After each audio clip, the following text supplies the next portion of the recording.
The red canyon walls closed tight, trapping the dying heat of day.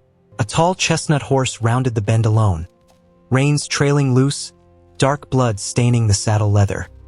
She froze, alone on the path. Then the trail of scuffed dirt. Fresh rockfall spilled across the way, and from beneath a heavy slab of granite, a man's hand. Fingers curled toward the sky, motionless. Who left him under the stones? Why did the slide look so deliberate, so clean? The sun bled orange into violet. Blood kept seeping. An owl called low from the rim. She dropped her bag, climbed the first boulder. Fingernails split against rock, pushed with everything left. The slab gave an inch, his leg still pinned. Breathing shallow, hitching, she braced her shoulder once more, arms trembling. Dark spots edged her sight. The granite scraped sideways. St. Louis smelled like coal smoke and wet stone that morning. Eleanor Ashcroft stood in the doorway of the boarding house room. That wasn't hers anymore. Because the landlord had already rented it. Because grief doesn't pay rent. Because nothing about dying is convenient for the living left behind to clean up the mess of it. She was 23 years old, and she owned 4 things. Carpet bag, her mother's herb journal, the pages soft as cloth from handling. A small brass watch that had stopped keeping time the same day her mother stopped breathing. And a letter, folded so many times the creases had gone soft and gray, like something worn thin from being loved too hard. 41 words. She'd counted them, until she knew them the way she knew her own name. Miss Ashcroft, I am a plain man with a plain ranch and no talent for pretty speeches. I need a wife who is not afraid of hard work or honest silence. If you are willing, meet me at Larkspur Station, October the 9th. Caleb Whitmore, not romantic. Not one flourish in the whole thing, which was exactly why she'd written back. Because she'd had enough of pretty words. Pretty words were what the undertaker used. Pretty words were what the doctor said right, before he told her there was nothing more to be done. She wanted something plain, something true. Her mother had died in March. Consumption. 3 months of coughing into handkerchiefs that came away redder each week, until one morning the coughing simply stopped. And so did everything else. Eleanor had sat beside the bed for an hour before she understood what the silence meant. Not sleep, not rest, something else, something final. Keep moving forward, Nell girl. Her mother's voice, worn smooth from years of saying it. The Lord helps those who help themselves. So she moved forward, onto a train, west, toward a stranger's 41 words, and whatever life was waiting behind them. The train rattled for 3 days. Eleanor watched Missouri turn into Kansas, turn into something wilder, the trees thinning out, until the land just opened up and kept opening, wider than St. Louis had ever let her imagine the world could be. She rationed a wedge of cornbread wrapped in her mother's Sunday cloth. 1 small piece each morning, because she didn't know when she'd eat proper again. Because a girl learns quick that hunger waits for no one to be ready for it. By the 2nd night, she'd stopped being afraid of the size of the country. By the 3rd night, she was afraid of something else entirely. The size of the risk she'd taken. What if he's cruel? Whispered the voice in her head. Not her mother's voice. Sharper than that. Meaner. What if he's old and mean and smells of whiskey? What if the ranch is nothing but a lie in a letter? What if you've traded one kind of hunger for a worse one? She pressed her palm flat against the cold window glass until the shaking in her chest quieted down enough to breathe around it. I'm not foolish, she told the voice. I'm careful. There's a difference. The train pulled into Larkspur Station at 4 in the afternoon on October the 9th, right on schedule, right on the day the letter promised. Nobody was there to meet her. The platform was nearly empty. A stack of crates, a dog asleep in a patch of sun, and an old man in a faded vest sweeping the boards, with a broom worn down to bristles the size of her thumb. She approached him with the letter already in hand, held out like a passport into a country that might not let her in. Excuse me, sir. Her voice came out steadier than she felt. She'd learned that trick young. Never let the shake show. I'm looking for Caleb Whitmore. The old man squinted at the paper like it might bite him. Whitmore. He turned it over. Checked the back, though there was nothing written there. That's what it says, all right. He was supposed to meet me here. Well, the man scratched at gray stubble along his jaw. I know the Whitmore name. Everybody round these parts knows it. Biggest spread this side of the county line. A pause. Long enough to feel like a held breath. But I ain't seen nobody from that ranch come through today. Her stomach dropped. Just an inch. Just enough to notice. Are you certain? Ma'am, I've swept this platform since sunup. I'd have noticed. He handed the letter back, and there was something in his eyes that looked uncomfortably close to pity. You sure you got the right day? She didn't need to check. She checked anyway, unfolded the letter.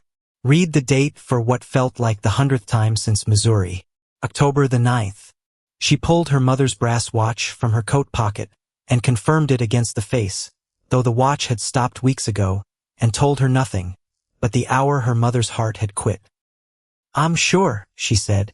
The old man sighed. The particular sigh of a man who'd watched too many hopeful faces wilt on this exact stretch of wood. Could be he got held up. Ranch work don't keep a schedule. Could be tomorrow. How far is town? Beg pardon. Town. How far? He gestured west, toward hills already going gold, and orange with the dying light. Silverwood's about 10 miles that way. But ma'am, it'll be dark inside 2 hours, and that road. Is there a shortcut? His eyebrows climbed clean up under his hat brim. He studied her, really studied her. The travel-worn calico dress, the dust already settling into the creases of her collar. Whatever he saw in her face made something in his shoulders give way. There's a path through Copperline Canyon, he said finally. Cuts near 3 miles off the walk. Follow the creek bed till you spot a split rock. Looks like a broken tooth. Bear left there. He hesitated. But I wouldn't recommend it. Not alone. Not this late. Thank you kindly. She was already walking before he could argue further. Ma'am. His voice caught her at the edge of the platform. You could wait here. Send word to the ranch instead. I've done enough waiting, she said, and stepped off into the red dust. The canyon swallowed sound whole. Eleanor had been walking almost an hour when she noticed it.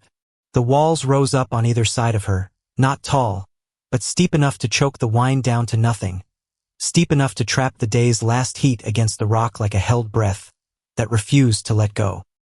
Sweat plastered her dress to her back.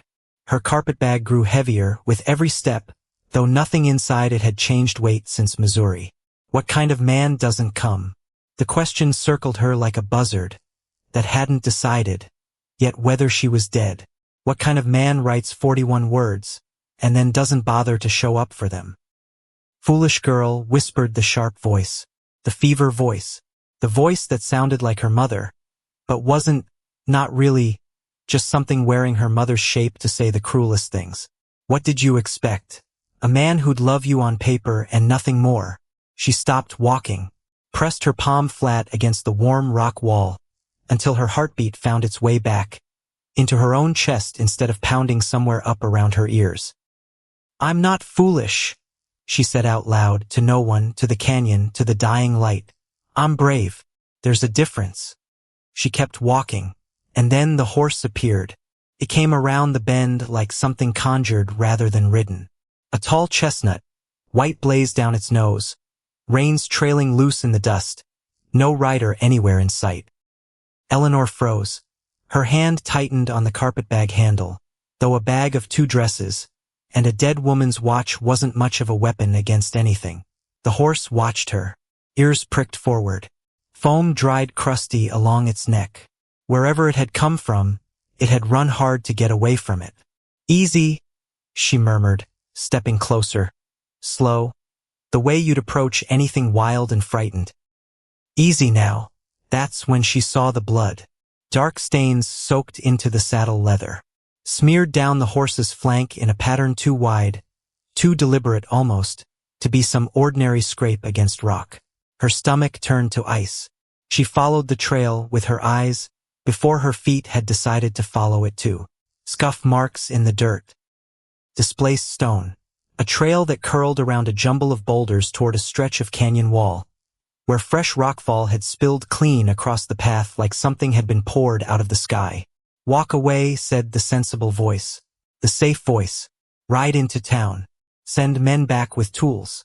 But her mother's voice, the real one, the gentle one, not the fever ghost that haunted her worst hours, said something else entirely. "When you see somebody in need, Nell girl, you don't walk past. That's not who we raised you to be." Her feet were already moving before she'd finished deciding. The rocks glowed the color of dried blood in the last light. Some no bigger than her fist. Others large as barrels, freshly come down. The scar on the canyon wall above still pale against weathered red stone. Still raw-looking, like a wound that hadn't scabbed over yet. She climbed over the first boulder. The second. Stopped. A hand jutted out from beneath a slab of granite. Fingers curled toward the sky. Motionless. A man's hand. Broad palm. Calloused fingers. Eleanor dropped her bag and scrambled the rest of the way, without thinking about the sharp edges tearing at her sleeves, without thinking about anything except the shallow rise and fall she could just barely make out beneath the rubble. Alive. He was alive. "Mister."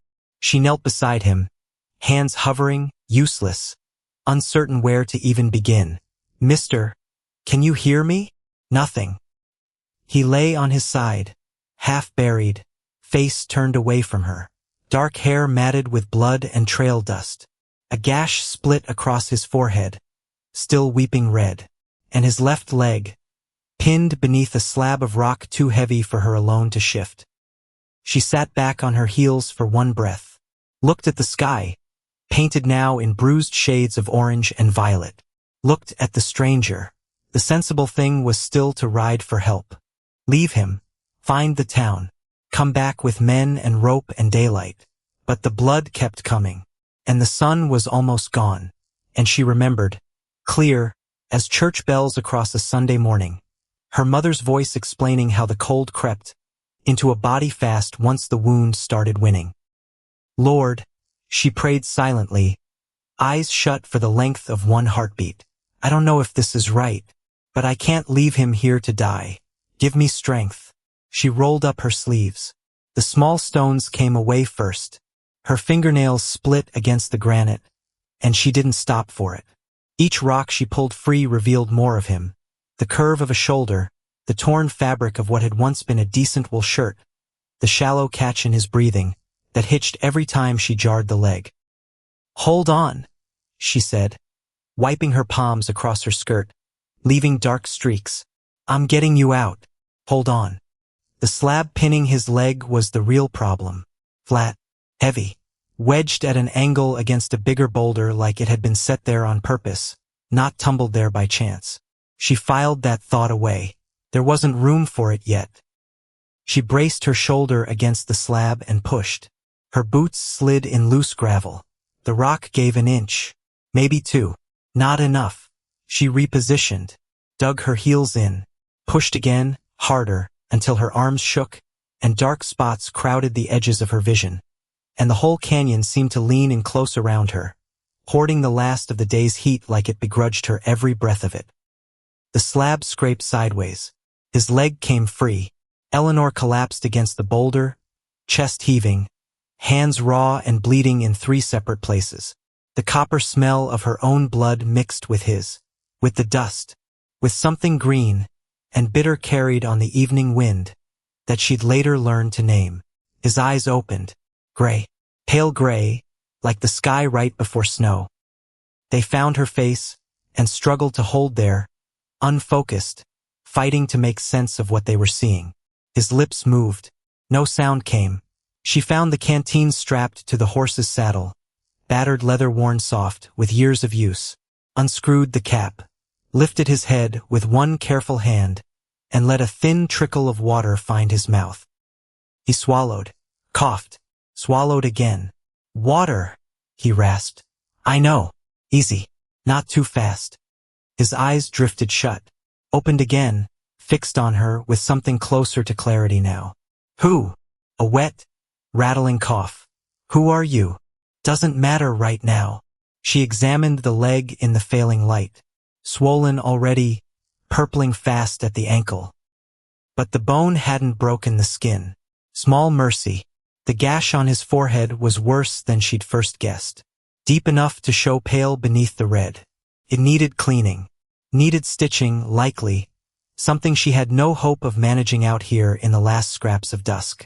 There's a cabin, he whispered. Barely a breath of sound. Half-mile. Follow the creek. His eyes rolled back. He went still and heavy in her arms. Eleanor looked at the horse. Looked at the man. Looked at the last sliver of orange light bleeding out behind the canyon rim. Half a mile. In the dark. With a man twice her weight who might not see morning.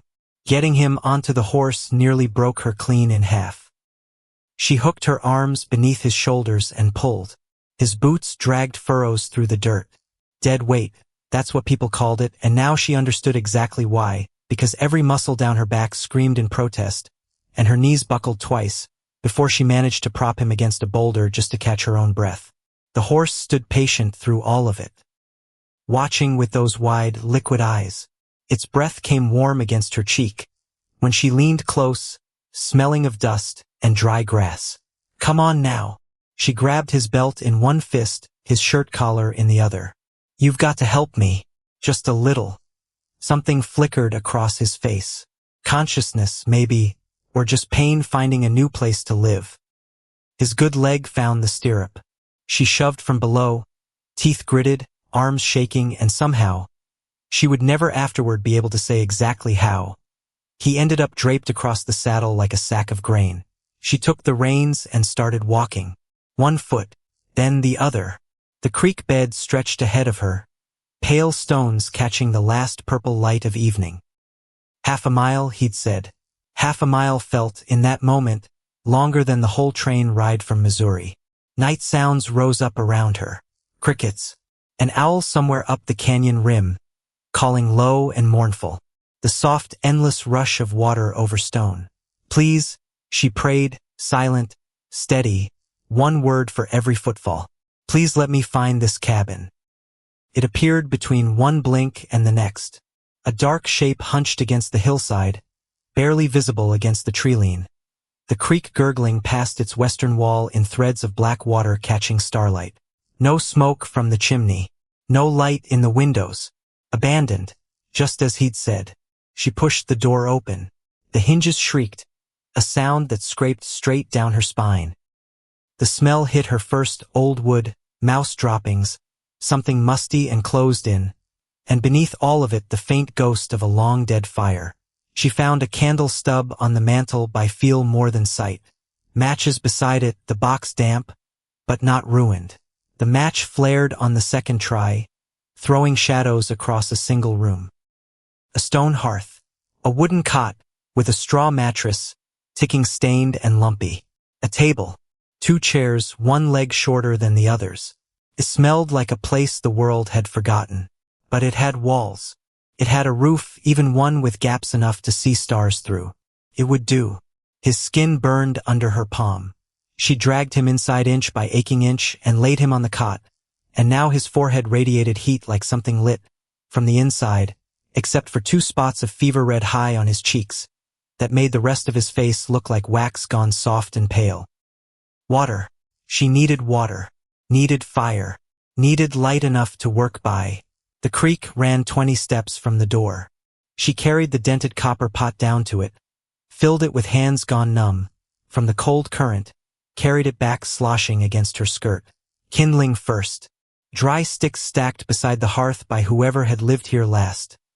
Months ago, maybe years. Crumpled leaves for tinder.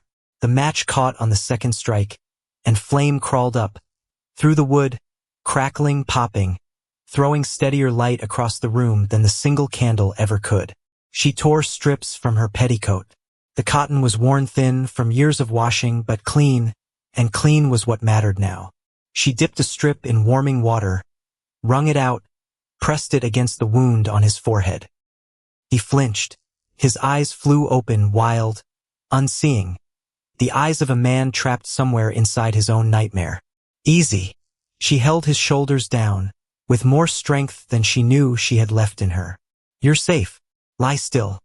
He fought her for one long moment. His strength, even fevered, surprised her. And then it drained out of him all at once, and he sank back against the mattress, chest heaving like he'd run the whole 10 miles to Silverwood and back.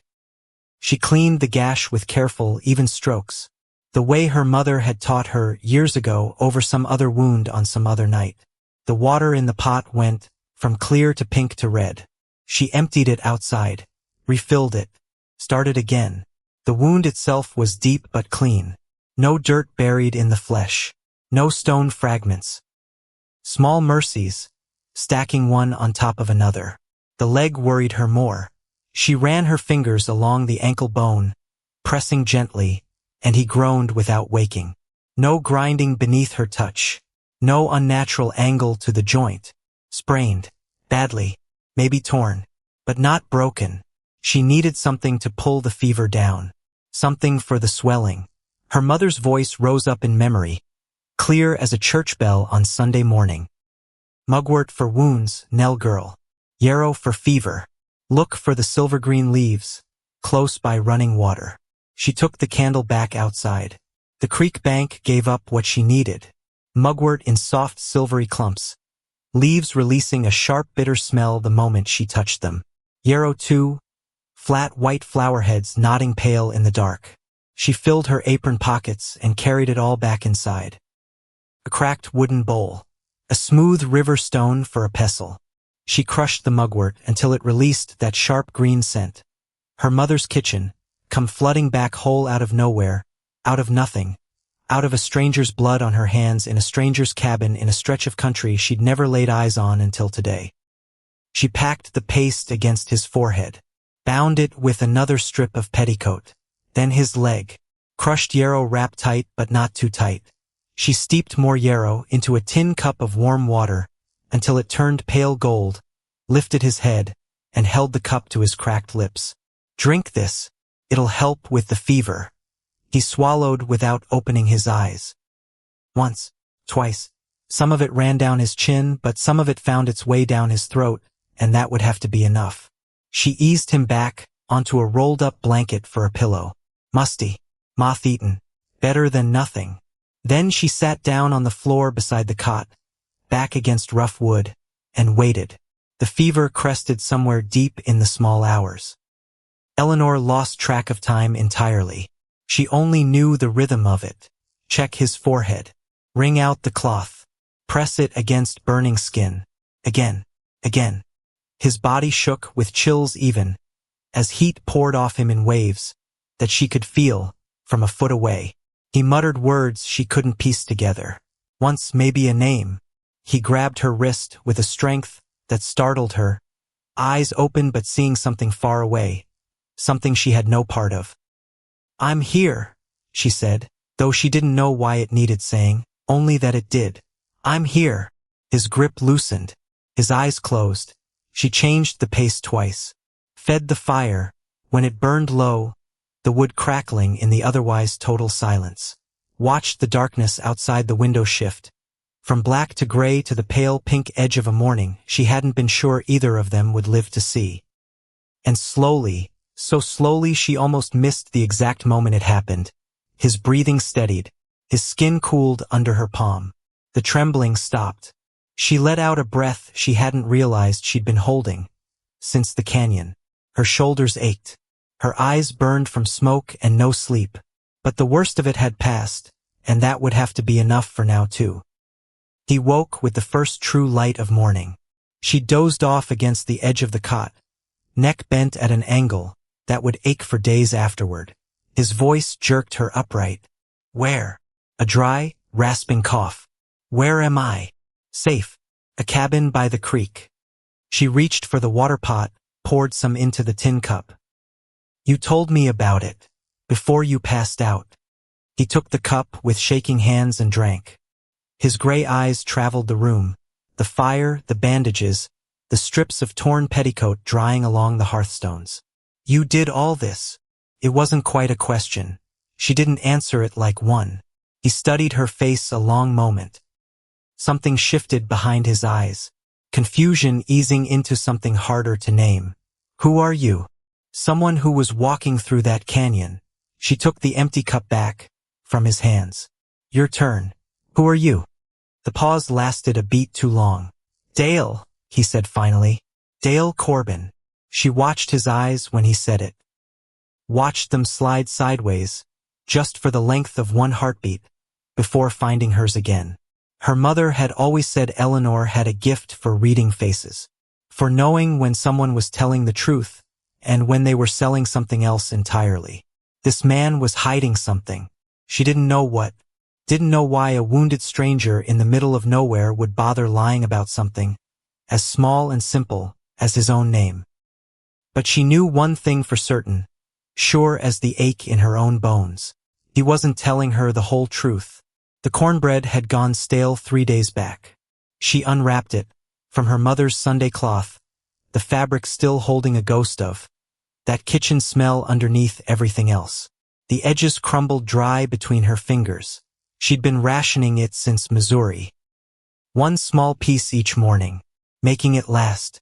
Now only 2 squares remained, and her stomach had gone hollow since the day before. Always share what you have, Nell girl.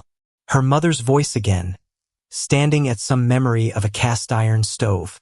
The Lord sees what we do when nobody's watching. She broke the larger piece in half, then in half again. Weighed the portions in her palm. Dale, if that was even his name, watched her from the cot. He'd been awake 2 hours now, propped against the wall, his bandaged legs stretched stiff in front of him. He hadn't complained, hadn't asked for food or water beyond what she'd already offered. Just watched. She crossed the small cabin and placed the larger portion in his hand. He looked down at it, looked back up at her. The cornbread sat in his palm like something he didn't quite know what to do with, like something too fragile to hold onto and too precious to put down. Eat, she said. You need the strength more than I do. What about you? I've got mine. She settled by the fire, with her back against the warm hearthstone. The cornbread was dry in her mouth, the sweetness gone thin with age. She chewed anyway, slow, making it last. Each swallow dropped into her empty stomach like a pebble, into a dry well. He ate slowly too, methodically. When he finished, he brushed the crumbs from his fingers and fixed his eyes on her face. You were walking through that canyon alone. Not a question. She nodded. Where were you headed? She reached into her carpet bag, pulled out the small cloth sack of dried apples. 6 left. She'd counted them twice to be sure, and divided them 3 and 3. Silverwood. Eventually, she crossed to the cot and dropped 3 apples into his palm. I was supposed to be met at Larkspur Station. No one came. No one came. She returned to her spot by the fire, bit into an apple, the sweetness faint, but there, concentrated by the drying, a taste of some autumn already gone. A man named Caleb Whitmore. He wrote for me, from St. Louis. Something happened in Dale Corbin's face. It wasn't much, a tightening around the jaw. A stillness that hadn't been there a breath before. Sent for you how? Mail order. She said it plainly, the way her mother had taught her to say true things. No shame in them, no apology owed to anybody for the shape her life had taken. I answered an advertisement in a St. Louis paper. He wrote back. 3 letters, then a train ticket. And he didn't come. No. The fire popped. Sparks spiraled up toward the chimney, orange against the dark stone, and Eleanor watched them rise and die the way she'd been watching things rise and die for months now. The station master said Whitmore owns the biggest ranch in the county. She kept her eyes on the flames. You know it. Something changed in his face again, a tightening around the eyes this time. I've heard of it. Then you know more than I do. She bit into another apple, chewed, swallowed. All I know is 41 words in a letter. Turns out that wasn't much to build a life on. The afternoon sun slanted through the cabin's single window, thick with dust motes drifting like something suspended between one world and the next. Eleanor had changed his bandages twice already. The wound on his forehead was closing clean, no redness spreading outward, no smell of sickness underneath. His ankle stayed swollen, but the bruising had begun shifting, from deep purple toward yellow-green at the edges. Healing. Slowly. Surely. She worked in silence, hands moving through motions gone familiar over the last 2 days. Crush the herbs. Mix the paste. Clean the wound. Wrap it fresh. Dale watched. It should have made her uneasy, that steady gray attention following every movement of her hands. But it felt different from the men she'd known back in St. Louis. The boarders who let their eyes linger too long. The foreman at the laundry, who always stood a half-step closer than he needed to. Dale watched the way her hands moved, the way she crushed the leaves, the way she checked his pulse against the rhythm of her own heartbeat, like he was something worth being careful with. "Where'd you learn all that?" His voice broke the quiet, rough with disuse. "Learn what?" "The herbs. The bandages." He gestured at his wrapped ankle. "You knew exactly what to do." She poured water into the pot and set it over the fire. "My mother taught me. We couldn't afford doctors, so she learned to make do."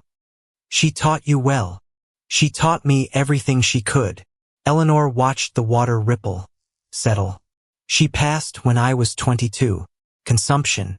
3 months of coughing, and then one morning she just stopped." The words came out before she'd meant to say them. She hadn't spoken of her mother to anyone since leaving St. Louis. But something about this cabin, this stranger, this strange suspended stretch of time between one life and the next had loosened something in her chest she usually kept latched tight shut. Dale was quiet a long moment. The fire crackled. Somewhere outside, a bird sang bright against the stillness. "Your father." "Never knew him. Never even knew his name." She pulled the pot from the fire, poured some into the tin cup. "Mother worked in a textile mill. That's all she ever told me." She brought him the water. Their fingers brushed when he took the cup. His rough and calloused, hers red and chapped, from years of work she hadn't chosen and couldn't have avoided. "So you came west," he said. "Alone. Was there another way?" The question sat between them, heavier than it had any right to be. "Most folks wouldn't have stopped in that canyon," he said finally. "A woman alone. Strange man bleeding in the dirt. Most folks would have ridden straight for town. Wouldn't have blamed you none if you had." She shrugged, small, like it cost her nothing, though it had cost her plenty. "I reckon most folks have better sense than me." "I'm serious." He shifted on the cot, wincing when the movement caught his ankle wrong. "You could have left me there. No one would have known." "I would have known." "That's not." He stopped. Swallowed. Started again. "What I mean is, why?" She thought about the question. Really thought the way her mother had taught her to think about the things that mattered. "Because you were hurt," she said finally. "And I was there. It isn't more complicated than that." He tried to stand near sunset. She caught the movement. From the corner of her eye, hands braced against the rough plank wall, his good leg taking the weight. She was across the cabin, before he'd even straightened all the way, her hand closing around his forearm. "What in the world do you think you're doing?" "Testing it." His face had gone pale with the effort. Sweat beaded along his temples. "Can't stay flat on my back forever. You can stay off your feet for one more day at least." He ignored her, shifted his weight onto the injured ankle, just slightly, and his breath caught hard, the muscles in his jaw pulling tight as wire. But he didn't fall. "See." The word came out thin, strained. "I'm all right." She kept her grip on his arm anyway, feeling the tremor running clean through him, the effort it took just to stay upright, just to prove a point he had no real need to prove. "You're stubborn as a mule," she said. "That's not the same thing as all right." Something flickered at the corner of his mouth. Not quite a smile. Close enough to count. "Fair point." She helped him back down onto the cot. He moved carefully, deliberately, a man used to being in command of his own body, unaccustomed to having it fail him this thoroughly. When he'd settled, he closed his eyes and let his breathing find its own steady rhythm again. "Thank you," he said without looking at her, "for everything, the bandages, the food." A pause. "For not leaving me in that canyon." She gathered up the empty cup, the used bandages, small tasks to occupy her hands, while her mind kept working underneath. "You'd have done the same." His eyes opened, found hers with that strange, steady intensity that had been building between them since the fever broke. "Would I?" The question startled her more than she wanted it to. "I don't know," she admitted. "I don't know anything about you." Outside, the fire of the sunset painted the window amber and gold, and the growing dark settled in around the edges of everything, patient, unhurried, in no rush at all to give up its secrets. Night fell slow over the canyon, the way it always seemed to out here. Not so much arriving as thickening, gold sliding into amber sliding, into gray sliding at last, into full dark. Eleanor fed the fire one more time, checked his bandages a final time, then settled into her spot on the floor near the hearth. The blanket she'd claimed was thin, moth-eaten, smelling of dust and old wool. It was still better than nothing, and exhaustion had long since stopped being particular about comfort. She curled onto her side, closed her eyes. Sleep came in pieces, fragments of dream she couldn't hold onto. Her mother's face, half remembered, the rattle of train wheels, red dust rising in clouds beneath a sky the color of a fresh-struck penny. And then, somewhere in the deep middle of the night, she woke. Something had changed, the quality of the silence, maybe, or a shift somewhere in the air itself. Crickets sang outside, steady and loud. An owl called somewhere up along the canyon rim, low, almost mournful. The cabin walls creaked and settled, old wood talking to itself in the dark the way old wood does. Eleanor lay still, letting her eyes adjust. Moonlight streamed through gaps in the wall, painting pale stripes across the packed dirt floor. And there, in that thin silver light, she could see Dale. He was sitting up on the cot, back against the wall, eyes open, fixed on something she couldn't see. His hands were clasped together in his lap, knuckles gone white with the pressure of it. Even in the dimness, she could make out the tension gathered in his shoulders.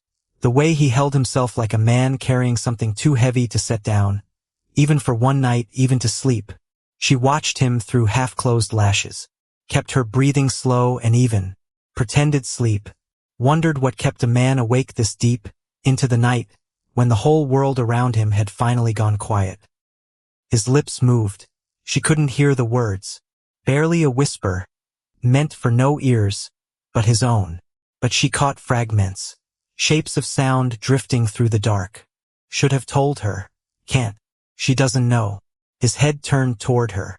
She held her breath, kept her eyes nearly shut, prayed the moonlight wasn't bright enough to give her away. He looked at her for a long moment. The fire had burned down to embers, casting his face in shadow and the faintest red glow.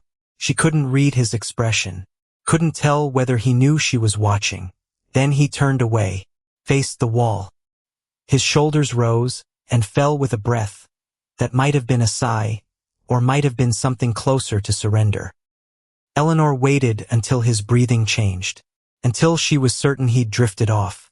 Then she opened her eyes fully and stared at the ceiling, where moonlight made patterns, through the gaps in the roof, and turned the question, over and over in her mind like a stone worn smooth from handling. She doesn't know. Know what?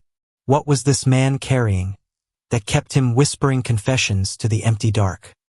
And when the truth finally surfaced, because it always did sooner or later, truth had a way of rising like cream.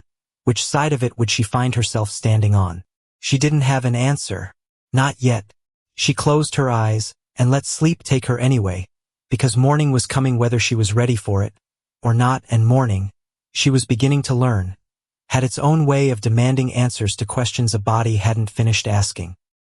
3 days folded into the fourth, and the cabin had begun to feel like something dangerously close to familiar. Eleanor knew now where the floorboards creaked, the spot near the door, the loose plank by the hearth. Knew which corner of the fireplace drew the best draft.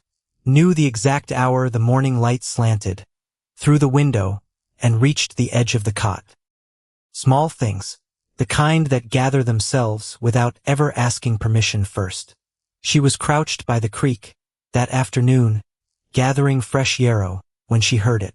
Not close, not yet, but carrying the way sound carries out here in country, with nothing to stop it. Hoofbeats, several sets, coming down through the canyon, from the north. And voices. Men's voices, calling out over the open ground, calling a name, into the wind like they'd been calling it for days already, and had long since stopped expecting an answer. Mr. Whitmore, Caleb Whitmore, you out here? Eleanor went very still. The yarrow in her hand crumbled between her fingers, silver-green dust sifting down into the dirt. Behind her, through the cabin's open door, she heard the cot creak. Heard the sharp catch of breath. Heard, very softly, the sound of a man going utterly, deliberately silent, the particular silence of someone pretending with everything he had to be asleep. Whitmore. Caleb Whitmore. The name from the letter. The name she'd carried folded 41 words deep in her carpetbag all the way from St. Louis. She turned slowly toward the cabin, toward the man lying rigid, and still on that narrow cot, eyes shut too tight to be real sleep, jaw clenched too hard to be anything, but a man holding his breath and hoping. 3 days of cornbread and fever water. 3 days of teaching him plants by the creek, and sitting up with him through the worst of the night. And underneath all of it, a name he'd never once let her hear. She had spent 3 days nursing a stranger back from the edge of death, and the stranger had a name. And it wasn't Dale Corbin. Fury caught up with her fast. She crossed back inside, without bothering to soften her footsteps. Open your eyes. Nothing. I said open your eyes. I can see you breathing wrong. Nobody sleeps that stiff. One eye cracked open. Then the other. Gray eyes, guilty as a boy caught, with his hand in the preserve jar. Nell, don't. She held up a hand. Don't you dare knell me right now. Outside, the hoofbeats grew louder. Closer. Men's voices carrying clean across open ground, calling that name again, and again like a bell that wouldn't stop tolling. Caleb Whitmore. That's you, she said, flat. Not a question anymore. Isn't it? He didn't answer right away. Which was answer enough. Isn't it? Nell, I can explain. You can explain. She laughed, and it came out wrong. Sharp. Nothing like a laugh at all. You've had 4 days to explain. 4 days of cornbread, and fever water, and me sitting on this floor half the night keeping you breathing. And you gave me Dale Corbin instead. I didn't know how to. You didn't know how to tell me your own name. Her voice cracked right down the middle. That's not complicated, Mr. Whitmore. That's the easiest sentence in the world. My name is... For words. You had 4 days. Outside, boots hit the ground. Spurs jangling. Someone pounding toward the cabin door, with the kind of urgency that only comes from a week of fearing the worst. Mr. Whitmore, we got your horse 3 days back, half mad with fright, and we've been combing this canyon since. The door swung open. A man filled the frame, broad-shouldered, gray at the temples, hat clutched in one fist like he'd forgotten he was still holding it. Behind him, 2 more riders crowded the doorway, dust-covered, wide-eyed. The man in front stopped dead. Lord above. His voice cracked. Lord above, it's really you. Amos. Caleb. Because that was his name now, there was no more pretending otherwise. Pushed himself upright against the wall. I'm all right. Rockslide got my leg. This woman here, he stopped. Started again. This woman saved my life. Amos Whitfield's eyes moved to Eleanor. Studied her. The torn dress. The dried blood staining her sleeves. That wasn't her own. The exhaustion carved into her face like something chiseled there. Ma'am. He touched his hat brim, respectful, careful. We're obliged to you. More than obliged. Eleanor didn't answer, because she was still looking at Caleb, and he was still looking back at her. And neither one of them seemed to know, in that crowded doorway with 3 strangers watching, what came next. We'll get a wagon, Amos said, already turning, already moving, a man grateful for something practical to do with his hands. Get you both back to the ranch proper. Get that leg looked at right. Amos. The foreman paused.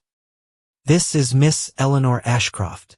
Caleb's voice came out low, careful, like he was setting something fragile down on a table that might not hold its weight. She came out from St. Louis. He stopped, because how did a man finish that sentence? She's my mail-order bride, except I lied to her for 4 days about who I even was. There wasn't a version of it that came out clean. She's the reason I'm alive, he said instead. Amos looked between the two of them. Something passed behind his weathered face. Understanding, maybe, or the beginning of it. Well, he said slowly, we'll sort the rest out at the house.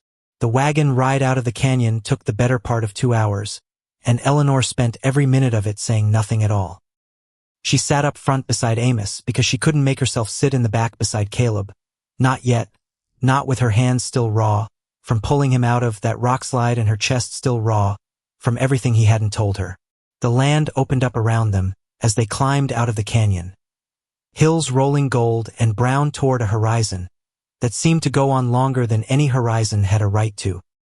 She'd never seen so much empty space in her whole life. In St. Louis, buildings crowded shoulder to shoulder, blocking out half the sky. Here, the sky just kept going. Blue and endless.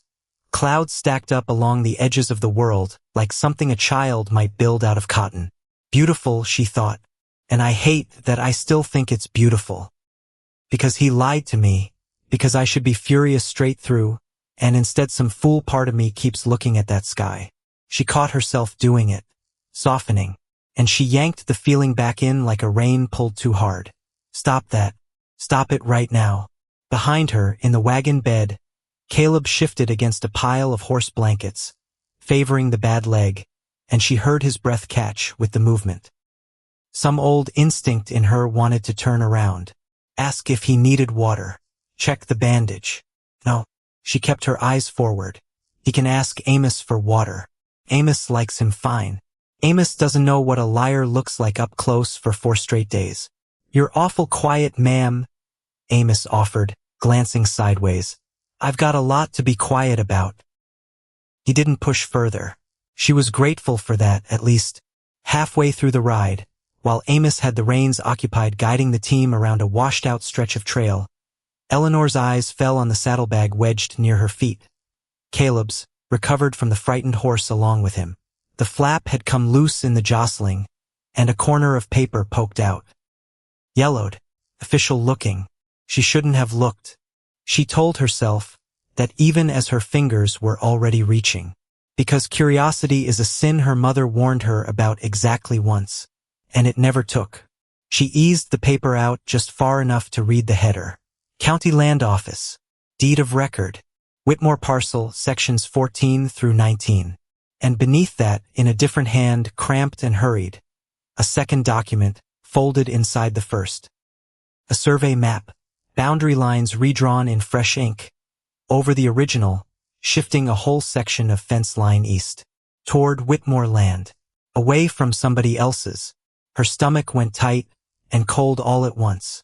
This isn't nothing, she thought. This is why a man ends up under a rockslide that didn't look near natural enough to be an accident. This is worth killing over if a man's mind runs that direction. She pushed the paper back where she'd found it before Amos could glance over. Filed the thought away next to all the others she hadn't found the right moment to say out loud. So it wasn't just an accident. I knew it wasn't. I knew it in that canyon, and I let myself stop knowing it, because there was a fever to fight and bandages to change, and no time left over for wondering who might have wanted him dead.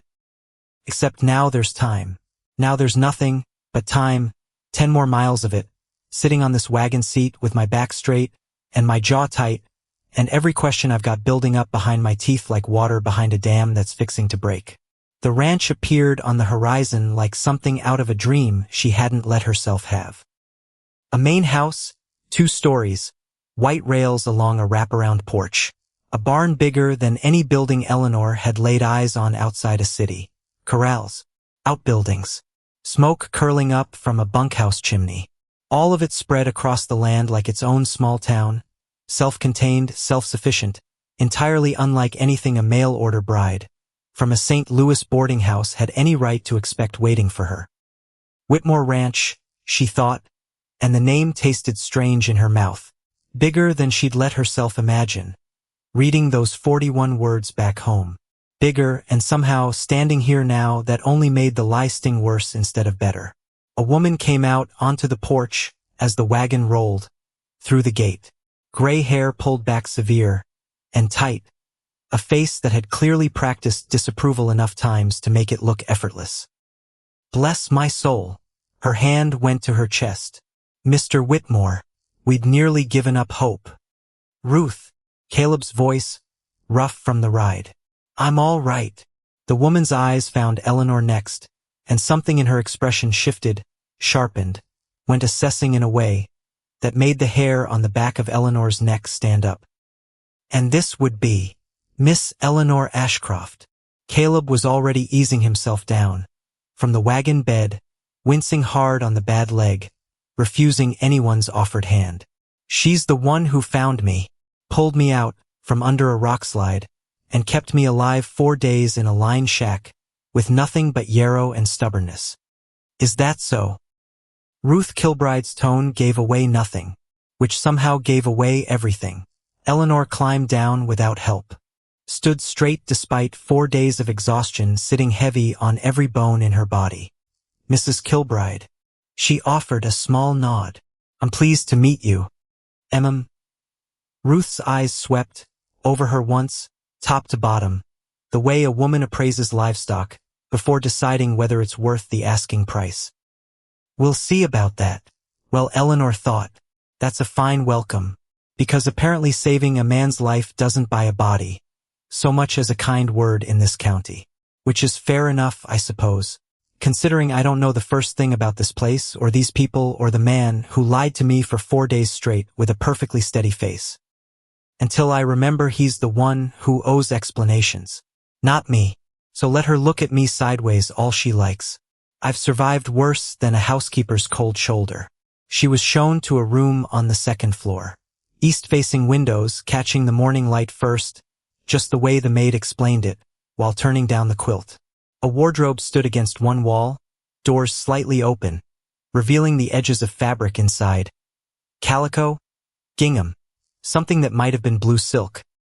A washstand with a porcelain basin painted round, with tiny roses. Someone had prepared this room, prepared it carefully, thoughtfully for a woman who hadn't existed. Yet when the preparing was done, Eleanor stood in the doorway a long moment before she could make herself cross the threshold. He built this for a bride he'd never met, she thought, which means some part of him wanted this to be real, even while the rest of him was busy lying about his own name in a canyon 3 days' ride from here. I don't know which part to believe, except I do know. I know exactly which part to believe because I watched his eyes when he said Dale Corbin, and I watched them again when Amos called him Mr. Whitmore, and a body doesn't forget a look like that. Guilt has a particular shape to it. I'd know it anywhere by now. She washed her face in the porcelain basin, combed the tangles from her hair with a silver-backed brush left waiting on the dresser, changed into a simple blue cotton dress from the wardrobe, clean, whole, nothing like the torn calico she'd worn since Missouri. The face in the mirror looked older than she remembered, thinner, but the eyes were still her mother's eyes. Dark, steady, unwilling to look away from hard things. The knock came an hour later. Come in. Caleb stood in the doorway, hat in his hands, weight carefully balanced off the bad leg. He'd washed up some, though dust still clung stubborn along his collar, in the creases of his knuckles. May I? She nodded once and settled into the rocking chair by the window rather than offer him anywhere to sit closer. He remained standing, turning his hat around, and around in his hands like it might give him somewhere to put all the words he clearly didn't know how to start with. "You wanted an explanation," he said finally. "A real one, not what I gave Amos back at the cabin." "I'm listening." He drew a breath. Let it out slow. 3 years back, a woman came through this county, answered an advertisement, same as you, said all the right things, smiled the right way at all the right moments. His jaw tightened. "I married her inside 6 weeks. Eleanor said nothing. Waited. Her name was Louisa. 6 weeks after the wedding, she took $4,000 from my strongbox and rode off with a man who turned out to be her husband the whole time. They'd been running that same trick across 3 counties before mine. I was just the next fool on the list. So when your letter came, I thought, here we go again. Another woman, another sad story, another set of sweet words aimed at my bank account instead of me." He shook his head slowly. "Except something about the way you wrote back. Couldn't shake it loose. Kept reading it over. So you decided to test me. I decided to ride to the station and see for myself before I let myself hope for anything." His voice roughened. "That's how I ended up in that canyon. I was riding to meet you, Nell. And then the rocks came down, and when I woke up, you were already there. You didn't know who I was. Didn't know about the ranch, the money, none of it. You just saw a man who needed help. And that scared you, terrified me." The word came out low, almost ashamed of itself. "Because I knew, that first night watching you sit up, through my fever, I knew you were different. And I still couldn't make myself say the truth out loud. Because as long as I didn't say it, I could keep pretending you might still choose me once you found out. Pretending I hadn't already ruined it." The silence that followed sat heavy between them. Not comfortable, not yet, but different from the silence before, softer at the edges, maybe, though Eleanor wasn't ready to call it forgiveness. "You should have told me," she said quietly. "That first morning. I know. You should have trusted me. I know that too." He looked down at the hat in his hands like it had betrayed him somehow. "I don't expect you to forgive it quick. I don't know as I'd forgive it quick in your shoes." "I don't know if I can forgive it at all," she said. "Not yet. That's fair. It's more than fair," she thought. "It's the kindest thing I could say to him right now, and even that cost me something to get out. Because underneath the anger, and Lord, there's still plenty of that left, there's something else sitting there too. Something that remembers the way he looked at that cornbread like nobody had ever handed him a kindness before in his whole grown life. Which doesn't excuse the lying. Nothing excuses the lying, except maybe it explains it. And explaining isn't the same as excusing, no matter how tired I am, no matter how much I'd like to just close my eyes and let this be simple. "There's something else," he said, and something in his tone made her look up sharp. "What?" "The rockslide." He hesitated. "Amos found marks on the rock face above, where you dug me out. Marks that don't look natural. Like the slide was started with tools, not weather." Her stomach dropped clean through the floor. "I saw the deed papers," she admitted. "In your saddlebag, on the wagon ride out." His eyebrows rose. "You went through my bags. The flap came loose. I looked." She lifted her chin, unapologetic. There was a survey map inside. Boundary lines redrawn, moving a section of fence line east onto your land. Caleb went very still. "That's not possible," he said slowly. "That survey's been settled for 11 years. My father filed it himself." "Well, somebody's filed a new one. Recent by the look of the ink." She held his gaze steady. "Somebody wanted that land bad enough to risk killing you over it, Mr. Whitmore. I'd start there if I were hunting for who put those marks on the rock face." He was quiet a long moment, working through it. "Barnaby Sedgwick," he said finally. "Flat. Certain." "Who's that?" "Neighbor. Owns the spread east of the creek line." His hand tightened around the hat brim. "We've had words over water rights before. Nothing that ever turned to this." "Well," Eleanor stood, smoothing the blue cotton skirt, feeling something settle into place in her chest. Not comfort exactly, but purpose, which was close enough to hold onto for now. It's turned to this now. The dining room, that evening felt too large for two people, who weren't speaking easy to each other yet.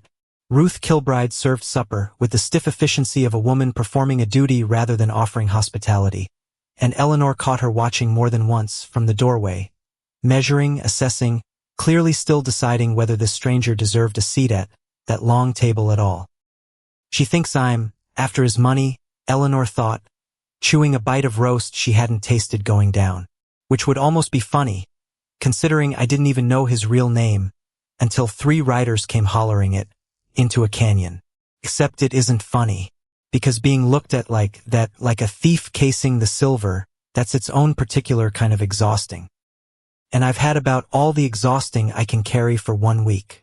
A commotion rose from the front hall halfway through supper. Voices.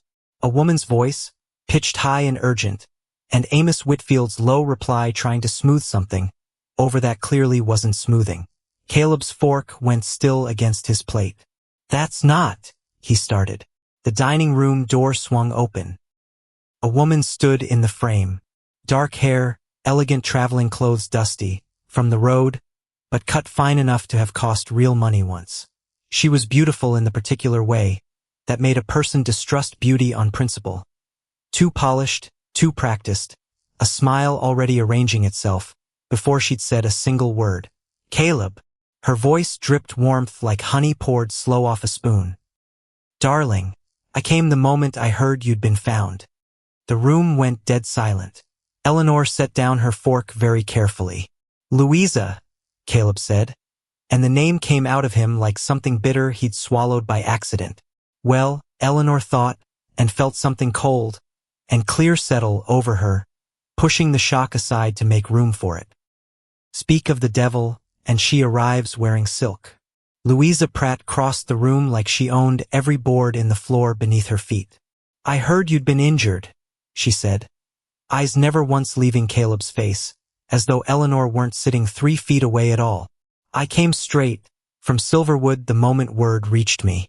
You know I never stopped caring whatever happened between us." "What happened between us?" Caleb said slowly.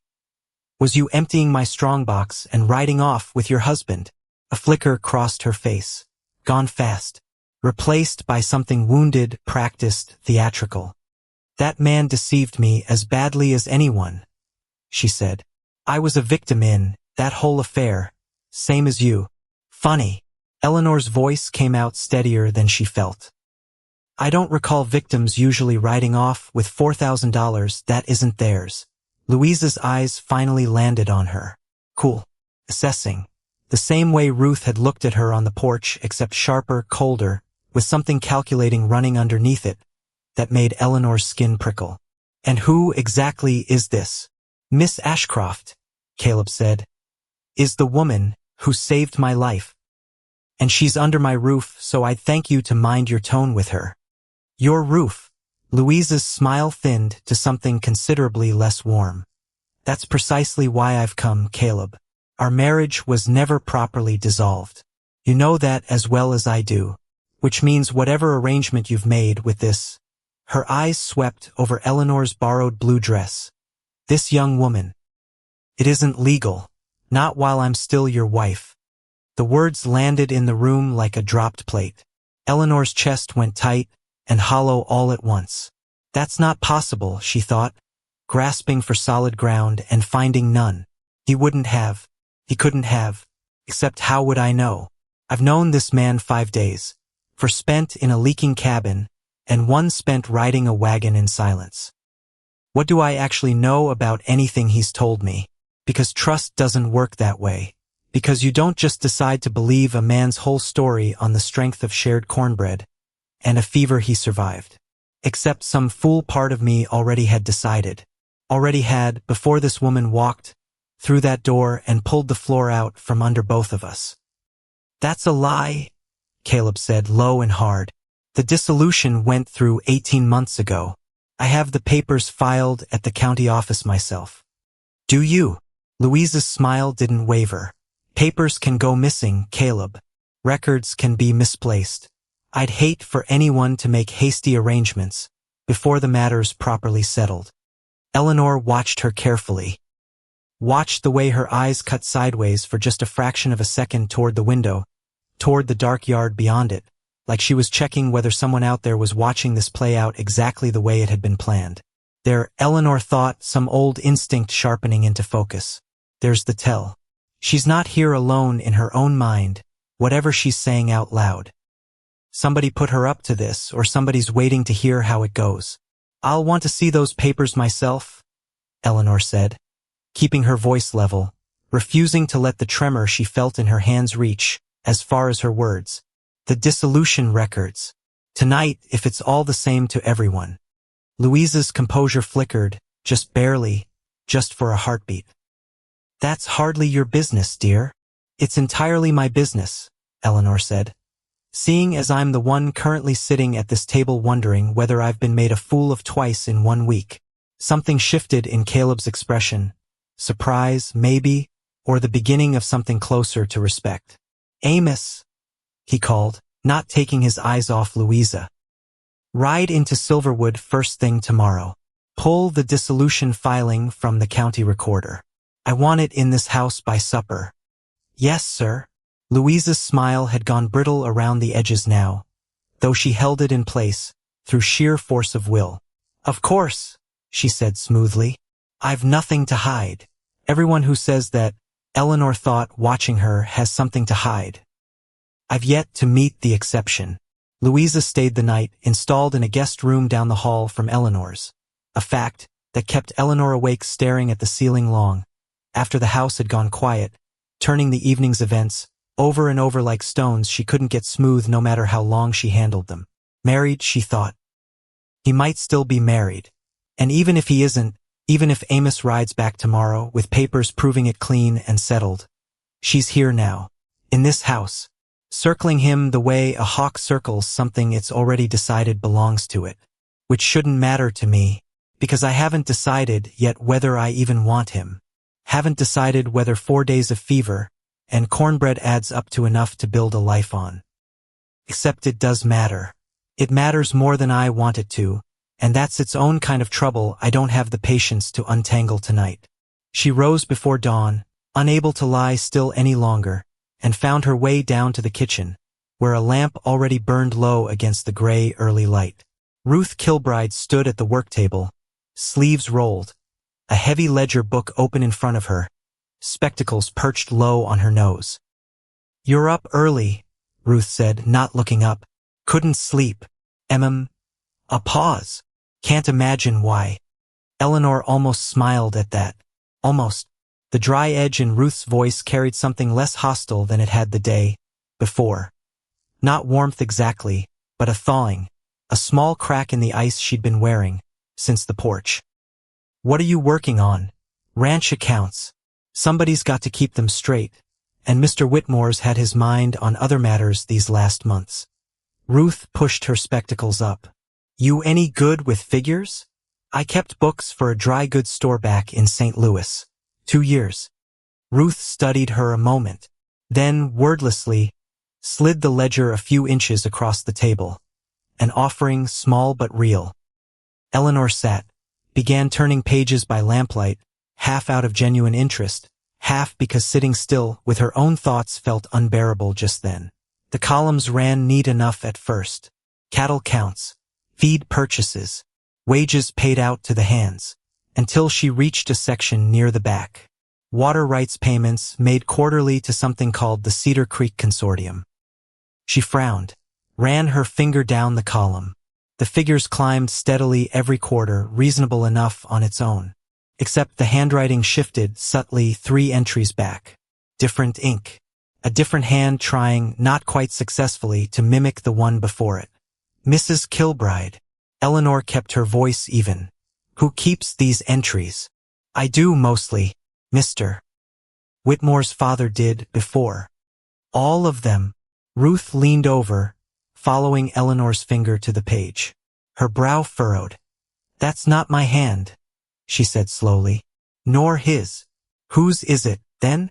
Ruth was quiet a long moment, studying the cramped, careful forgery of her own handwriting.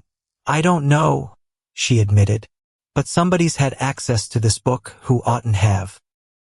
There it is, Eleanor thought, and felt the same cold clarity settle over her that had come the night before, watching Louisa's eyes cut sideways toward the window. Somebody's been moving numbers in this house same as somebody's been moving fence lines out past that canyon.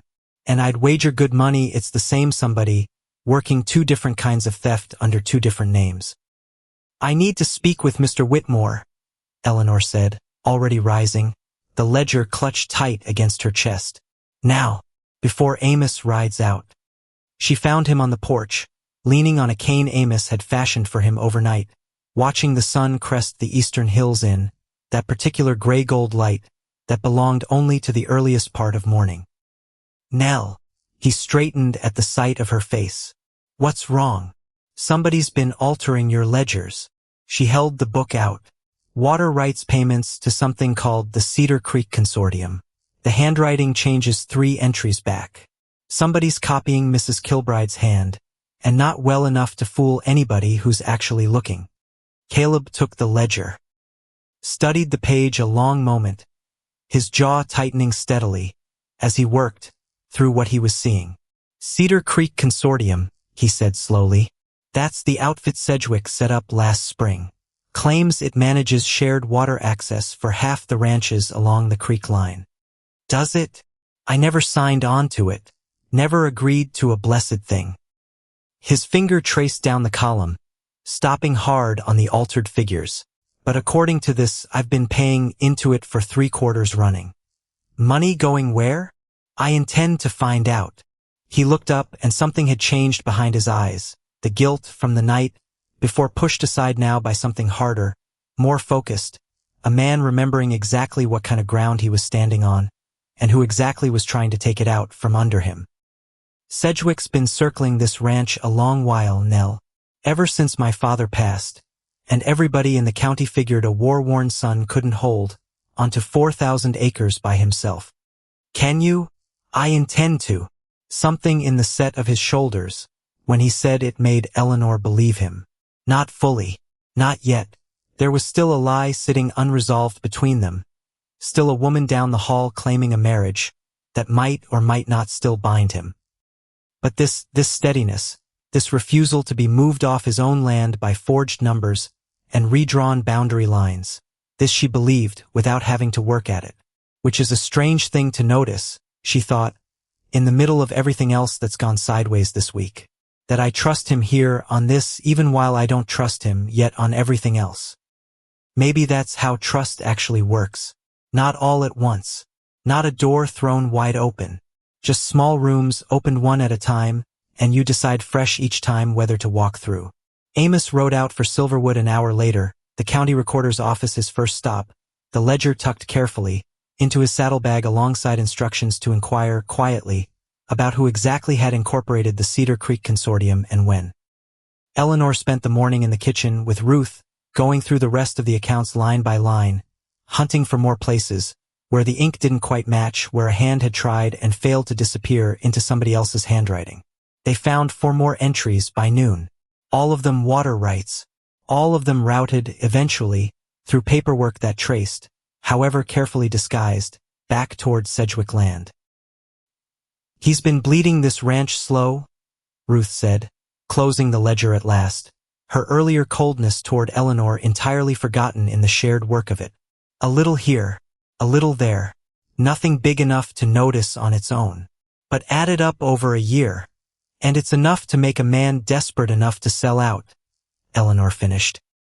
"Or desperate enough that a rockslide starts looking like a mercy to somebody standing to profit from it." Ruth's eyes met hers across the table, and for the first time, since Eleanor had arrived, something like respect passed between them. "You've got a sharp mind, Miss Ashcroft." "I've had practice," Eleanor said.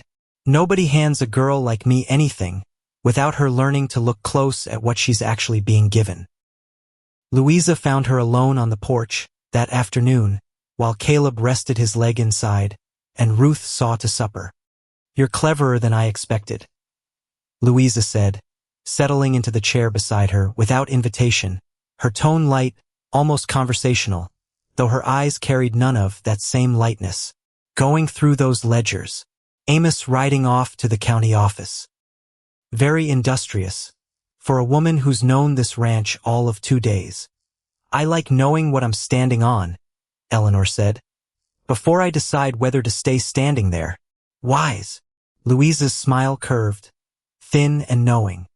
Though I wonder if you're wise enough to know when you're standing somewhere you don't belong. Meaning Caleb Whitmore has a way of making women believe things about themselves that aren't quite true. I believed I was loved once, in this very house. I was wrong. She turned, and something flickered behind her composed features. Not warmth, but something almost like genuine warning, buried under all the calculation. You might consider whether you're any different from me, or whether you're simply the next woman he's decided is useful to keep close. The words landed harder than Eleanor wanted to admit, because that's exactly the fear I've been carrying since that cabin, she thought. That whatever's growing between us is just gratitude dressed up as something finer. That he needed a nurse and I needed a purpose, and we've both mistaken the shape of that for something it isn't. Except she's not saying this out of kindness. Whatever else is true, that much I know. A woman warning another woman out of pure goodwill doesn't glance sideways toward the tree line every time she thinks nobody's watching her do it. Eleanor followed Louisa's gaze, casual, unhurried, and caught it, just for an instant, flicking toward the distant fence line, where a rider sat motionless on horseback, too far off to make out clearly, watching the house. "Who's that?" Eleanor asked, keeping her voice light. "Out past the fence." Louisa's composure cracked for exactly 1 heartbeat. "I couldn't say." "Funny," Eleanor said. "You looked at him like you could." Louisa rose abruptly, smoothing her skirts, the warmth entirely gone from her face now. "You're not as clever as I thought," she said. "You're worse. You're clever and stubborn both, which is a bad combination for a woman trying to build a peaceful life." "I never claimed to want a peaceful life," Eleanor said. "Just an honest one. Seems there's a shortage of those out here." Louisa left without another word, skirts snapping sharp against the porch boards, and Eleanor sat alone, while afterward, watching that distant rider, until he finally turned and disappeared over the ridge. Somebody's watching this house, she thought. Somebody Louisa knows and doesn't want known. Which means whatever brought her riding in, with her honeyed voice, and her talk of undissolved marriages, it wasn't grief over lost love. It was a job. And I'd wager my mother's own watch that Barnaby Sedgwick is the one paying for it. Amos returned from Silverwood 2 days later, dust-covered, saddle-weary, a leather folio clutched against his chest like something precious. He found Caleb and Eleanor in the study, hunched together over the ranch ledgers, and dropped the folio onto the desk between them, with the particular satisfaction of a man delivering exactly the news he'd hoped to. "Dissolution's filed clean," he said. 18 months back, just like you said. County recorder pulled it himself, no trouble at all. Miss Pratt's claim doesn't hold water." Something eased in Eleanor's chest that she hadn't fully realized she'd been holding tight. "And the consortium?" Caleb asked. Amos's satisfaction faded into something grimmer. "That's the part you'll want to sit down for." He pulled a second document free. Cedar Creek Consortium was incorporated 8 months back. Filed by one man alone, Barnaby Sedgwick. "And the water rights payments," Eleanor said slowly, already seeing the shape of it forming. "Every dollar's gone straight into Sedgwick's own accounts, dressed up to look like a shared cooperative. Wasn't nothing shared about it." Caleb sat back, jaw working, the full weight of it settling over him. "He's been robbing me blind for the better part of a year," he said quietly. "And when slow robbery wasn't moving fast enough, he tried to bury you under a canyon wall instead," Eleanor finished. The room went silent, the three of them absorbing the shape of the thing laid bare at last on the desk between them. "There's more," Amos said, and something in his voice made Eleanor's stomach tighten. Recorder mentioned Sedgwick's been asking around about the circuit judge's schedule. Next session comes through Silverwood in 11 days. Land disputes, contested boundaries. All manner of county business gets settled in that one sitting. He means to make his move before then, Caleb said. Push through whatever forged boundary claim he's built, before anybody's had proper time to dig into it. Then we've got 11 days, Eleanor said, to prove he's a liar and a thief in front of a judge who's never laid eyes on any of us before. Caleb looked at her across the desk.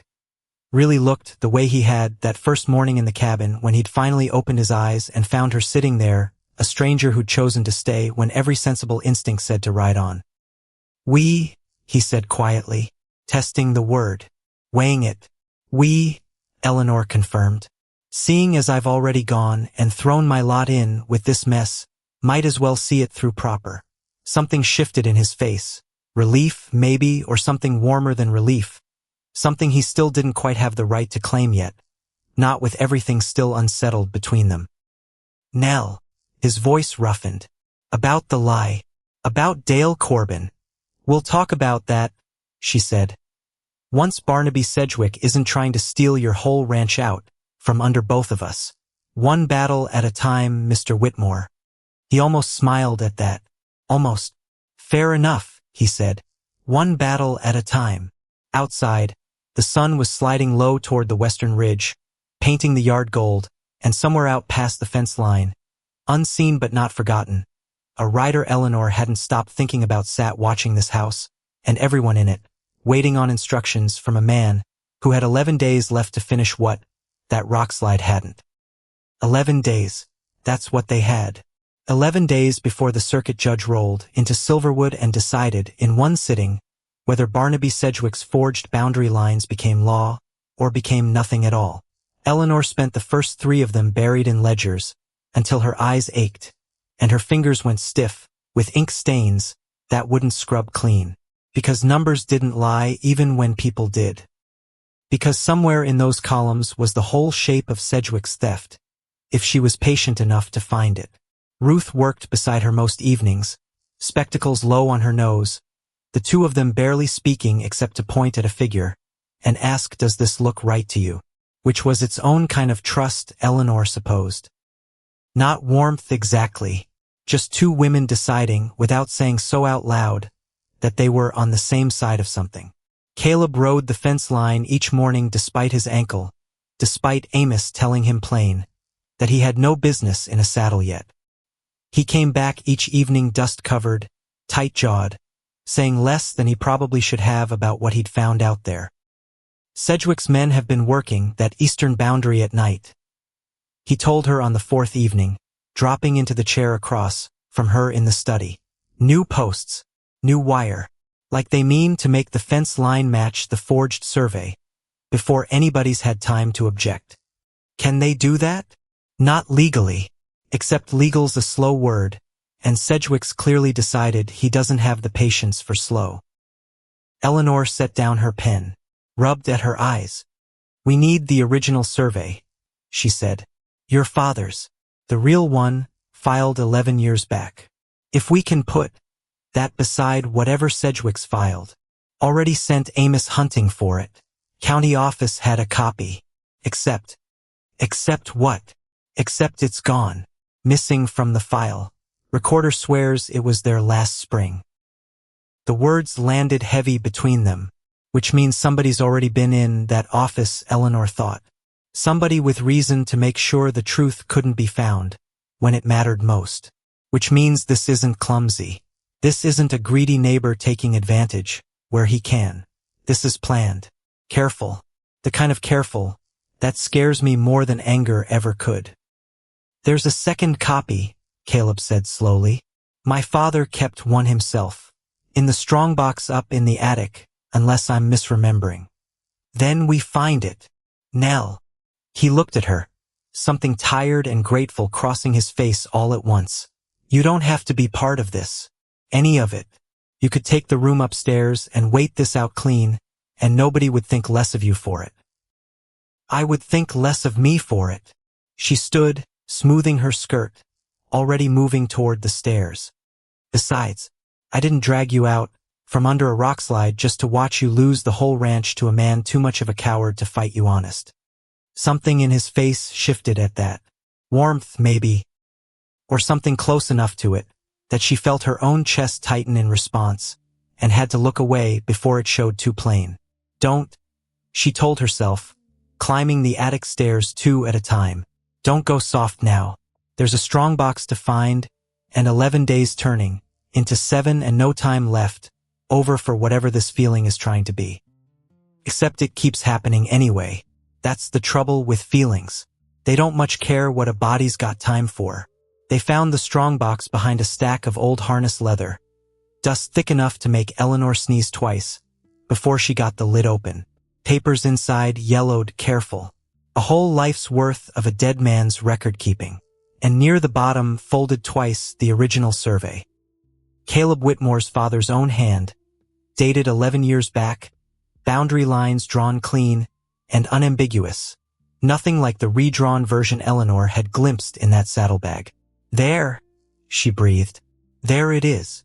Caleb held it like something sacred, which she supposed it was. This is everything, he said. This proves the boundaries never moved. Proves Sedgwick's version is a forgery plain as day, once it's set side by side with this. Then we keep it safe, Eleanor said. Safer than anything's been kept in this house yet. She should have listened to her own advice. The fire started 4 nights before the judge's arrival, somewhere past midnight, and Eleanor woke to the smell of it before she heard a single shout. Smoke, thick and acrid, curling in under her door. She was on her feet and moving before her mind had fully caught up, because that's how her body worked in emergencies. Moving first, thinking after, the way it had in that canyon with Caleb bleeding under a rockslide. Fire! She was in the hallway now, pounding on doors. Fire! Everybody up! The barn. She could see it, through the hall window, a wall of orange climbing fast against the black sky, sparks spiraling up like something alive and hungry. The strongbox, she thought, and her stomach dropped clean, through the floor. It's in the study, not the barn. Except the wind's wrong tonight, and that fire's moving fast toward the house, and if it catches the east wing. She didn't finish the thought. Didn't need to. She was already running. Caleb met her at the bottom of the stairs, his bad leg forgotten entirely in the scramble. Amos right behind him shouting orders toward the bunkhouse, hands already stumbling out into the yard half-dressed and wild-eyed. The horses, Caleb said. We've got to get the horses out first. The study, Eleanor said. Caleb, the survey, still in there. His face went white. They reached the study together, smoke already curling thick under the door, and Eleanor's eyes stung and watered the moment they crossed the threshold.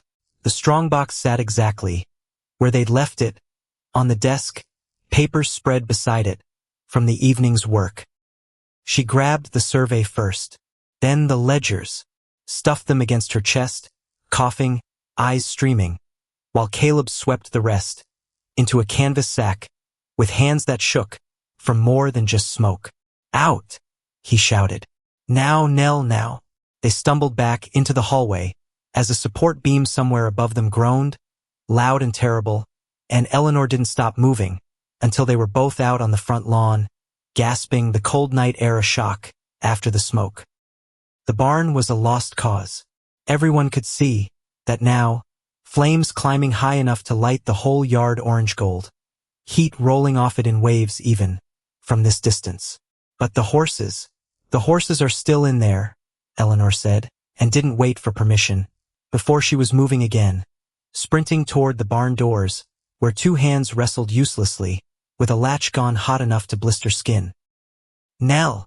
Caleb's voice, raw, terrified, behind her. Nell, get back!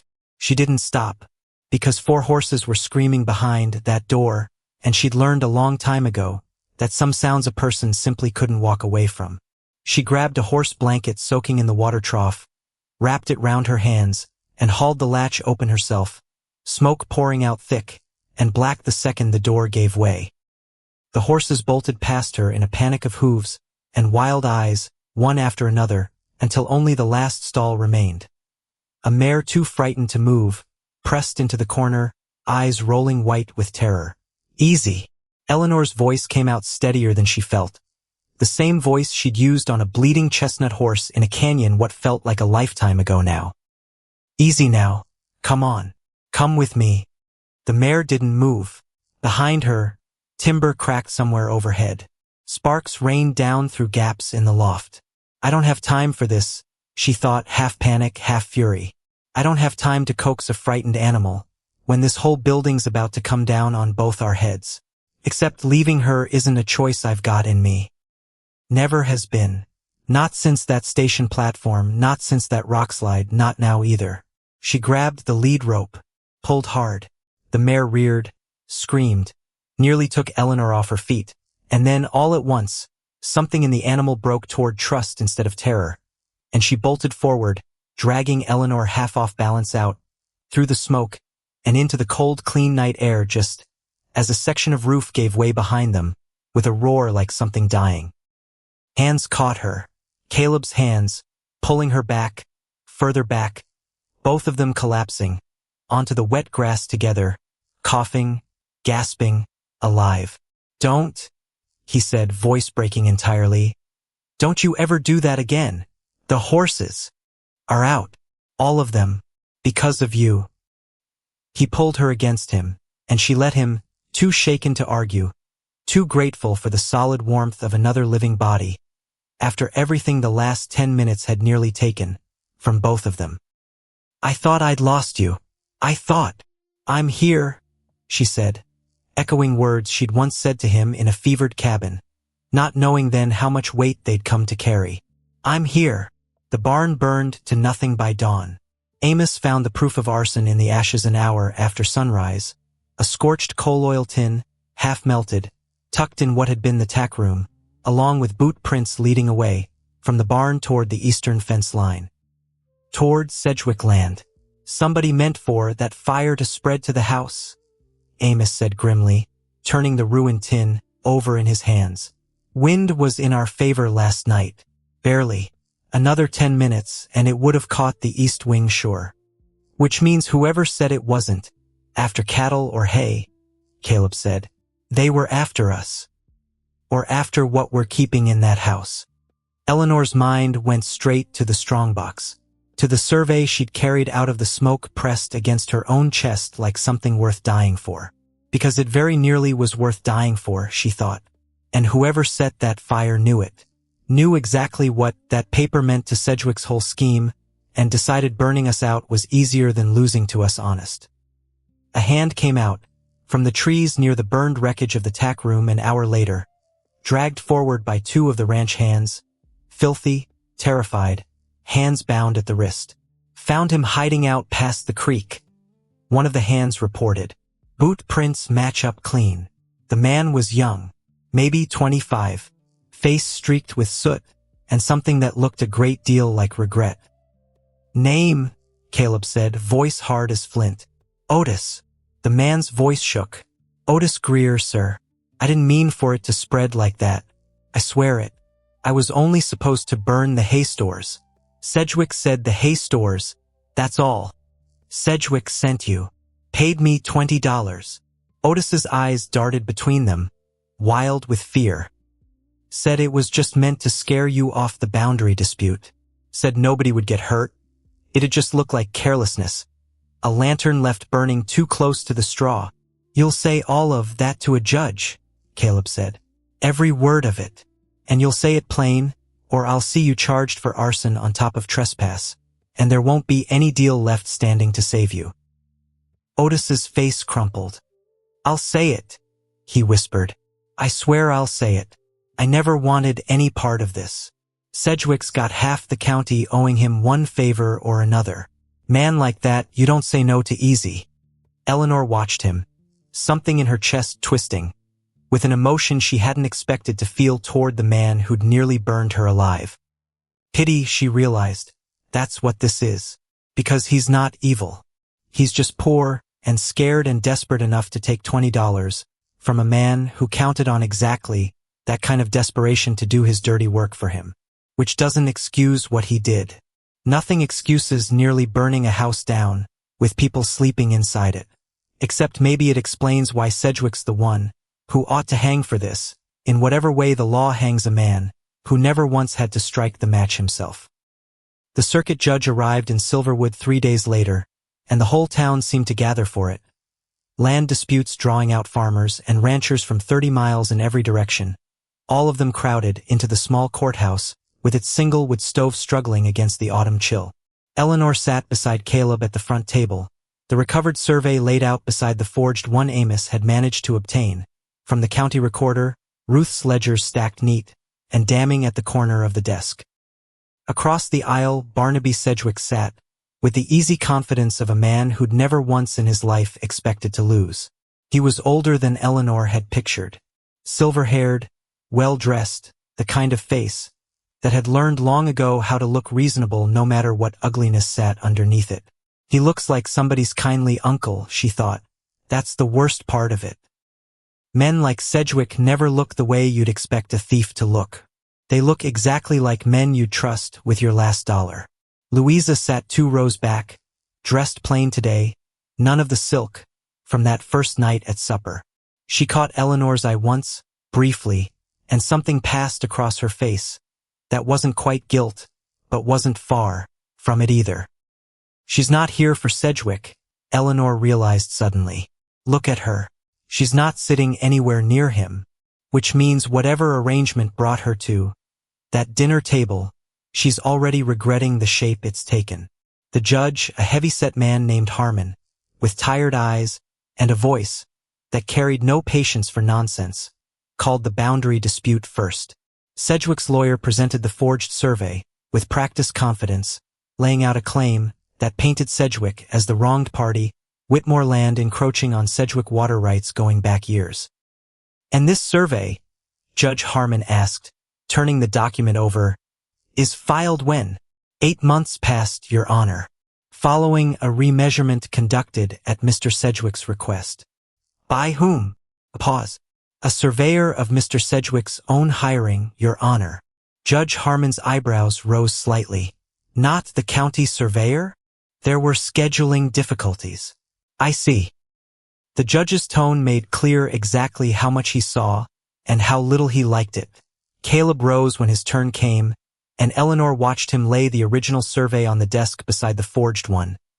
11 years old, his father's careful hand, boundary lines that matched, precisely, every fence post that had stood undisturbed for over a decade until 8 months ago. This is the survey of record, Caleb said, filed by the county surveyor in 1854, unchallenged for 11 years. I'd ask the court to note the handwriting on Mr. Sedgwick's version doesn't match any county-employed surveyor on file. The judge studied both documents a long moment, his frown deepening. There's also this, Eleanor said, standing, sliding the ledger across the desk, before anyone could object to her speaking at all. Water rights payments routed through something called the Cedar Creek Consortium, incorporated 8 months back, by Mr. Sedgwick alone. Every payment traced directly into his personal accounts, dressed up to look like a shared cooperative that never actually existed. A murmur ran through the courtroom. Sedgwick's composure cracked, just slightly, at the edges. This woman has no standing to address the court, his lawyer objected. She found the discrepancies, Judge Harmon said dryly. Seems to me she's earned the right to explain them. Continue, miss. Well, Eleanor thought, something fierce and satisfied rising in her chest despite the fear still humming underneath everything else. There's one judge in this county with sense enough to listen to a woman when she's got the numbers to back her up. She walked the court through every altered entry, every mismatched hand trying and failing to mimic Ruth's careful bookkeeping, every dollar that had bled quietly out of Whitmore land and into Sedgwick's pocket disguised as cooperative water fees. By the time she finished, Sedgwick's face had gone the color of old ash. And there's the matter of the fire, Caleb added, once Eleanor had taken her seat again. For nights past, my barn burned to the ground. We have the man responsible in custody, ready to testify along with the payment he received. Otis Greer was brought forward, hands still bound, face pale and sweating despite the cold room. "Tell the court what you told me," Caleb said quietly. Otis's voice shook through the whole account. The $20, Sedgwick's instructions, the coal oil tin, the boot prints leading straight back toward Sedgwick land. "Mr. Sedgwick said it'd just scare them off," Otis finished, eyes down. "Said nobody would get hurt. I never meant for the fire to spread. I swear it before God." The courtroom had gone entirely silent. "Mr. Sedgwick." Judge Harmon's voice carried a new weight now, cold and final. "Do you have anything to say to these accusations?"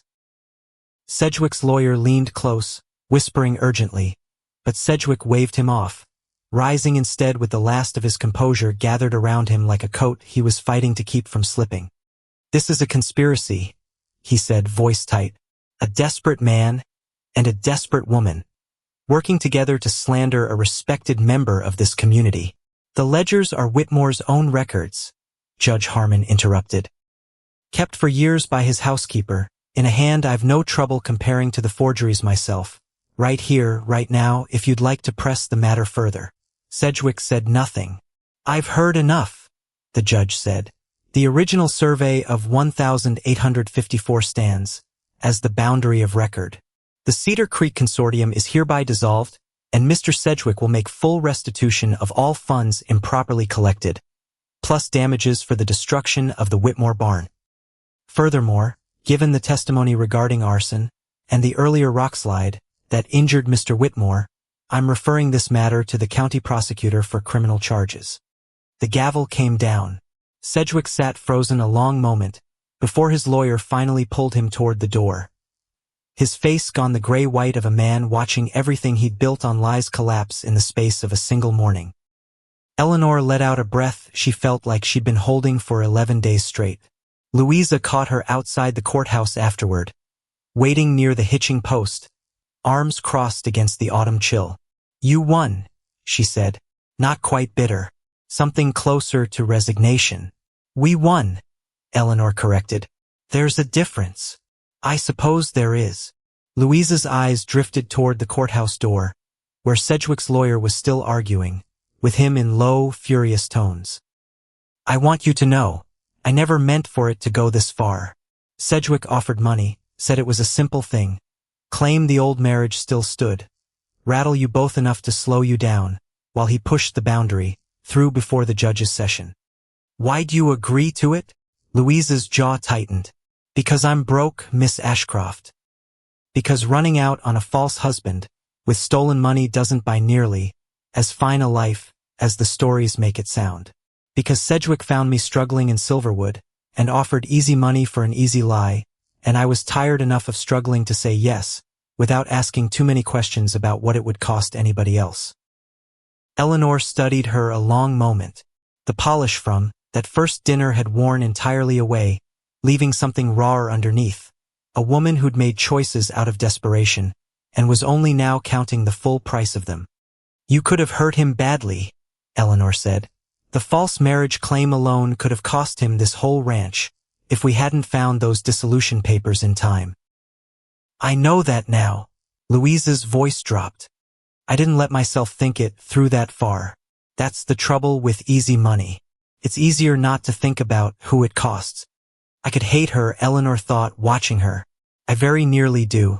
Except there's something in her face that reminds me too much of every hard choice I've made myself, back when hunger and hopelessness made easy answers look a great deal more reasonable than they actually were. Which doesn't excuse it. Nothing excuses nearly costing a man his home and his name a second time over. But it does mean I understand it in some small tired way. And understanding isn't forgiveness.